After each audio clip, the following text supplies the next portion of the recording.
Stash reveal mga kaitropang mga kapayro. Unahan natin sa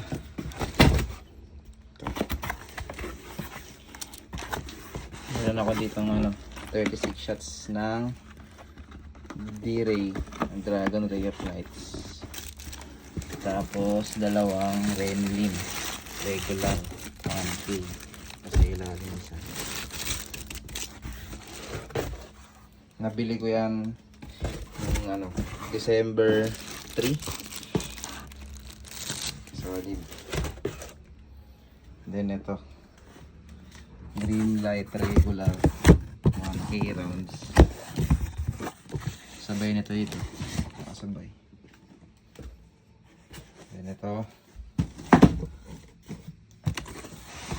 green light thunder. Special daw yan sabi ni Boss Russell ng RNF. Ganda raw to. Bigat din. Bago lang daw to eh.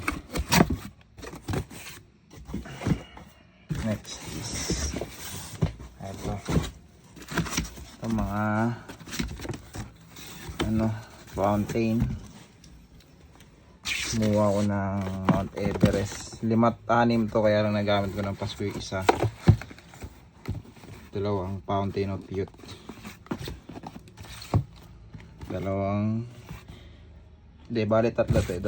Fortune Fountain, tatlo yan.